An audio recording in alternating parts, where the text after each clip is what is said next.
రీసెంట్‌గా మీరు గమనించారో లేదో 'గుడ్ మార్నింగ్ ధర్మవరం' అంటూ కేతిరెడ్డి జనాల మధ్య ఎక్కువ శాతం ఉండేవాడు. అయితే ఆయనే ఓటమి చెందడంతో చాలా ఎమోషనల్ అయ్యాడు. ఆల్రెడీ మీరు ఒక ఇంటర్వ్యూ అయితే చూసుంటారు. ఆ ఇంటర్వ్యూలో వైసీపీ ఏ రకంగా ఎందుకు నష్టపోయిందన్నది కూడా కొన్ని కారణాలు అయితే చెప్పారు. అయితే చాలా వరకు తప్పించుకున్నారు కానీ అడిగిన క్వశ్చన్‌కి ఆన్సర్ చెప్పకపోయినా కొన్ని క్వశ్చన్‌లు మాత్రం ఆన్సర్ అయితే క్లియర్‌గా చాలా బాగా ఇచ్చాడు. అయితే ఆయన గురించి ఒక సంచలన న్యూస్ అయితే వైరల్ అవుతుంది. ఎందుకంటే ఆయన పార్టీలో ఉన్న కష్టపడిన అయితే ఎవరో చేసిన తప్పు వల్ల నాకు ఫలితం దక్కలేదు, నేను ఓటమి చెందాను అన్న మదనంలో అయితే ఆయన బాధపడుతున్నట్టు తెలుస్తుంది. అయితే దానికి సంబంధించి ఆయన నిత్యం జనాల్లో ఉండాలి అన్న ఆలోచించుకున్నట్టు తెలుస్తుంది. ఎందుకంటే వైసీపీ కోసం వైసీపీలో పోరాటం చేసి పోరాడుతాను, అలాగే సమస్యలపై 6 నెలల టైం తీసుకొని మళ్ళీ జనంలోకి వెళ్తానని చెప్పారు.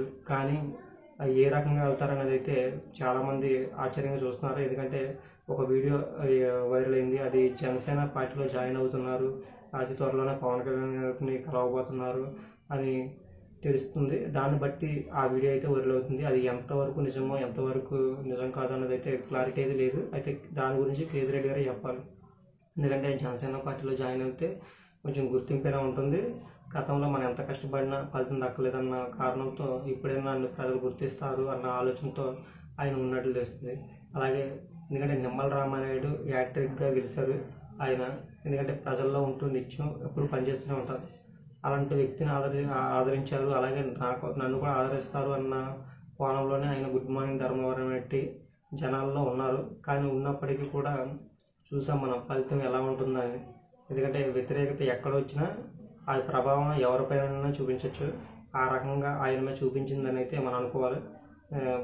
అయితే మరి ఆయన మీద కొన్ని ఎలిగేషన్స్ అయితే ఉన్నాయి, చూసాం కదా మనం.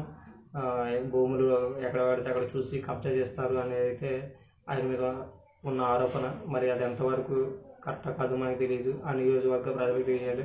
మరి ఆ రకంగా వాళ్ళు ఇచ్చిన తీర్పా, లేదంటే జగన్మోహన్ రెడ్డి చేసిన దానివల్ల వచ్చిన తీర్పు అన్నది అయితే మనం గమనించుకోవాలి.